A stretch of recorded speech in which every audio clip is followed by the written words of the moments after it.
สบายดีทุกคนตอนค่ำนะฮะพี่น้องมาเบิ่งโซลาร์เซลล์ตั้งแต่ติดมาบ่ทันได้เบิ่งเนาะทุกคนก็เลยว่ามาแวะเบิ่งน้อยหนึงนะฮะพี่น้องอันนี้คือโซลาร์เซลล์ที่เฮาติดมื้อก่อนเนาะครับก่อนอื่นก็ขอขอบคุณคุณพี่ไดเนียลหลายๆเด้อเนาะที่ให้โซลาร์เซลล์มาติดอยู่บ้านใหม่เพิ่นว่าติดในสนามหญ้าของคุณเนาะแต่ว่าเฮาก็ติดบ่ทันเบิดดอกเนาะพี่น้องอันนี้มันอยากไปข้างนะจักหน่อยบ่เฮ้ยจะว่าอยู่อันนี้เขาจะเอาดินมาเทพี่น้องเพราะว่าเขาจะเทคอนกรีตมาแล้วเนาะอันประตูหัวนี่ก็พังเบิ่งซะก่อนเนาะพี่น้องให้เขาเจ้าเฮ็ดทางซะก่อนเขาเจ้าว่าสิเอาดินเอาหินเข้ามาเทอยู่ในเดินบ่เอื้อก่อนเนาะอืมอันนี้เป็นดอกเก่าแต่ว่าตัวนี้กุ้มได้อยู่ประมาณ3-4 ทุ่มเนาะตัวนั้นเป็นได้เฮ้ยงัดขึ้นแล้วอันก็สว่างเลยดิเนาะทุกคนเฮาบ่ทันได้มาอยู่เนาะเฮาก็เลยว่าติดเอาซ้ำสัก2 ดอก 3 ดอกก่อนละกันเนาะก่อนอื่นก็ขอขอบคุณผู้ใหญ่ใจดีเนาะ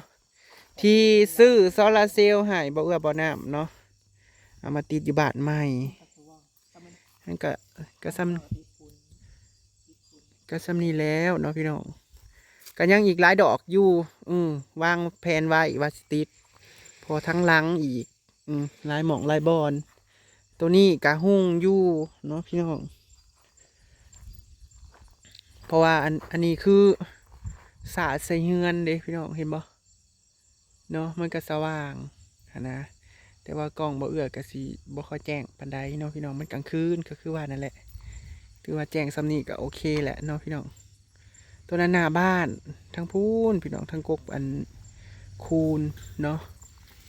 ตัวนี้อีกกาเฮ็ดให้บ้านเฮาสมมุติว่าพระเจ้าก่ายไปก่ายมามันก็มองเห็นเฮือนเฮาดีพี่น้องมันแบบมันบ่มืดอึมครึมหั่นนะก็โอเคในระดับหนึ่งเนาะอันนี้เป็นอันของเอื้อยเพิ่นเนาะที่จอให้บ่เอื้อบ่น้ำเด้อจอแล้วเด้อพี่โจน้ำนี่บ่เอื้อบ่น้ำจอแล้วเด้อมีเอื้อยเทินทางเมืองนอกเพิ่นจอให้เนาะก่อนอื่นกะถ้าบ่มี FC บ่เอื้อก็สิบ่ได้เนาะก่อนอื่นก็ขอขอบคุณเอื้อยหลายๆแล้วก็ขอขอบคุณคุณพี่ไดเนียลหลายๆเด้อให้โซลาร์เซลล์มาติดเนาะเงิน2 เท่าแต่ว่าโซลาร์เซลล์3 ดอกเนาะแต่เฮาเอาไว้อยู่เฮือนดอกหนึ่งเอาไว้ใส่อยู่ในเฮือนดอกหนึ่งเนาะเดี๋ยวมื้อหน้ายังสิมาบ่มน้ำตื้มอีกอยู่พี่น้องทำไมถึงบ่มตื้มวะติห้องนี้นี่โอเคละหยังเฮ้ยห้องนี้เนี่ยโอเคแล้วพี่น้องเนาะถือว่าได้แล้วในห้องตัวนี้เหลือห้องข้างใน2 ห้องกับตัวระเบียงตัวนี้เพราะว่าห้องก็ได้แต่ล็อกนี่เนาะมันยังสิได้ใส่อีกใส่ก็จังใส่ไปพี่น้องเดี๋ยวเบื่อบ่น้ำสิพาเมื่อไปต่อแมงซอนก่อนมันจะเดึกเนาะไปหาต่อแมงซอนกันอดเอาเฮ้ยเนาะเขาก็ได้อัน คอนกรีตแล้วตอนนี้บ่เอื้ออยากเฮ็ดประตูพี่น้องเดี๋ยวประตูเฮาก็สิได้เฮ็ดประตูอันนี้ซะก่อนปิดไว้จังสิเฮ็ดอย่างอื่นต่อนะฮะก่อนอื่นเมื่อต่อแมงซอนก่อนทุกคนเรากำลังมาต่อแมงซอนเนาะทุกคนเอามาลุ้นเบิ่งน้ำกันมันสิมาบ่แต่มันก็ลมอยู่นะมื้อนี้นะ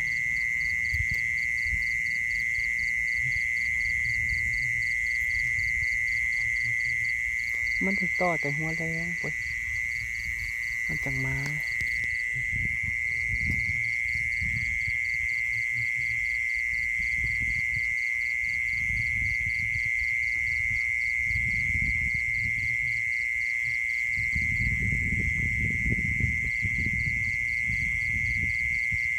สียดายประตูประดังนะเว้ย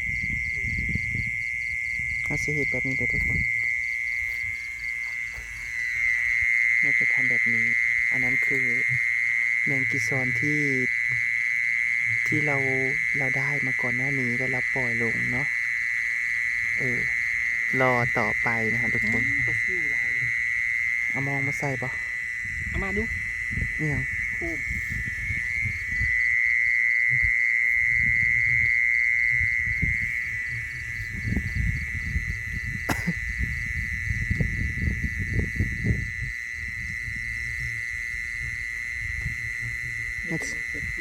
มันสิมาหายอยู่บ่เป็นห้อง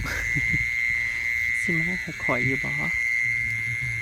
มีการต่อแมงซอน แต่ว่ามันลม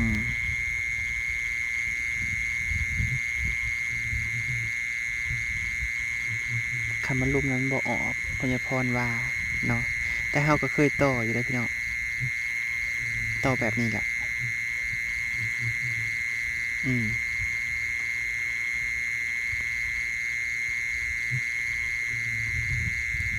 มีชะมอยจังเลยต้องใช้เวลาเฮิงเติบเนาะได้ยินแต่เสียงมันหอก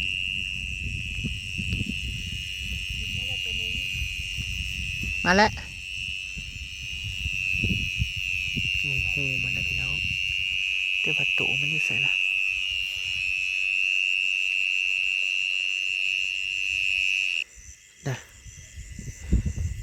ตรงไหนของโลกออกสิครับเสียงห้องแซ่วๆอยู่เลยพี่น้องบินมาแล้ว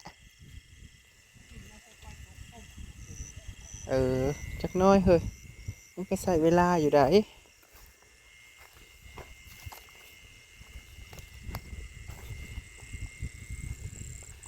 ถ้ามันบอกเป็นพายไต่แมงเนาะพี่น้องถ้าบอกเป็นพายไต่แมงยังว่า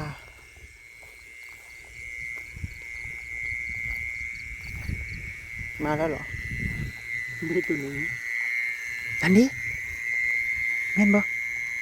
หรือเขียดนี่ใส่ถ้าต้องฝักมันบ่พี่น้องมาสิครับลูกพี่น้องมาแล้วบินมาแล้ว2-3 ตัวอดใจรอ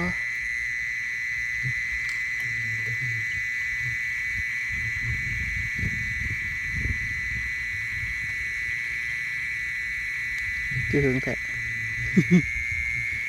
เพื่อมาสิมาหอดเนาะพี่น้องมันก็กระโดดบินมาเราก็ได้3 ตัวเลยเนาะ อันตัวนั้นเป็นตัวเก่าด้วยพี่น้องหรือว่าเราต้องปีนไฟใหม่บ่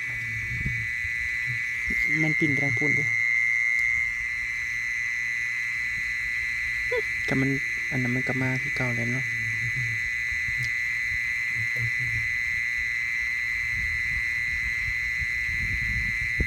มันต้องได้ไฟไต่แมง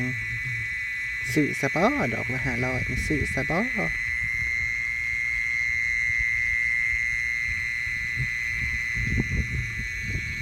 มาแล้วนี่มาแล้วพี่น้อง1 ตัวมาแล้วแต่ว่าคือบนนึงบ่เห็น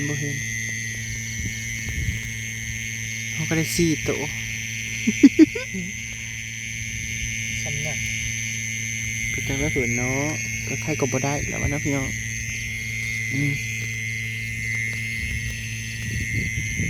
อันใหญ่หมอกนะพี่น้องอันนี้คือต่อแบบไม่ใส่กระมังมันโบบินออกพี่น้องมันลม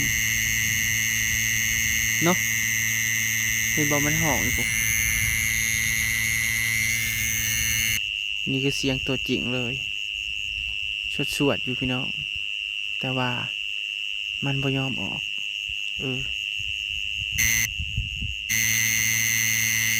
มึงในพี่น้องเสียงนะเสียงแซวๆอยู่ได้มันหักบ่ออกเนาะใช้หาจับเอาโลด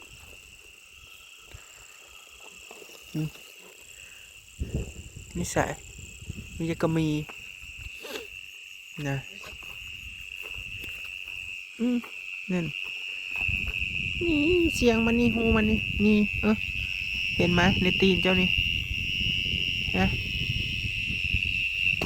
ฮะมันบอกมันลมสรุปก็คือไม่ได้เนาะได้ตื่มตั้งโกเฮ้ยสี่หลายอยู่พี่น้องแต่มันบอกฮะมันหอกสวดๆอยู่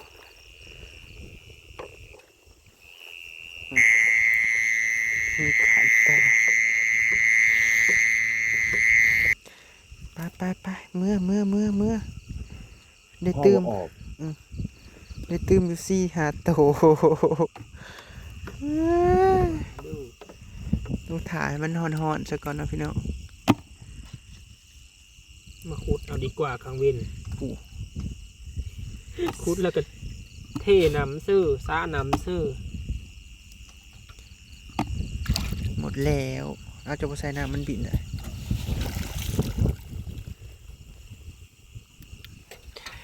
เดี๋ยวบอกหัวจำ ไปเหมือมันลมเนาะทุกคนกลับบ้านแล้วเถิดไม่ได้เลยว่าสิได้พ่อขัวพ่อยังกับบ่ได้พี่น้องทั้งที่จริงนะเสียงมันก็ห้องสวดๆอยู่ได้พี่น้องแต่มันบ่ออกมันอาจจะลมด้วยครับต้องถ่าอากาศร้อนๆบ่หรืออะไรเนาะพี่น้องเนาะเมื่อสองเถาก็ได้หากินบ่มานจ้าพี่น้องมื้อนี้มันลมต้องอากาศร้อนๆบ่หรืออะไรพวกน้องแค่เนาะต้องอากาศร้อนๆค่อยมาหาเหยืองค่อยมาหาใต้มันเนาะโอเคแล้วทุกคนคลิปนี้อำลาพระจากบ๊ายบายสวัสดีราตรีสวัสดีทุกคน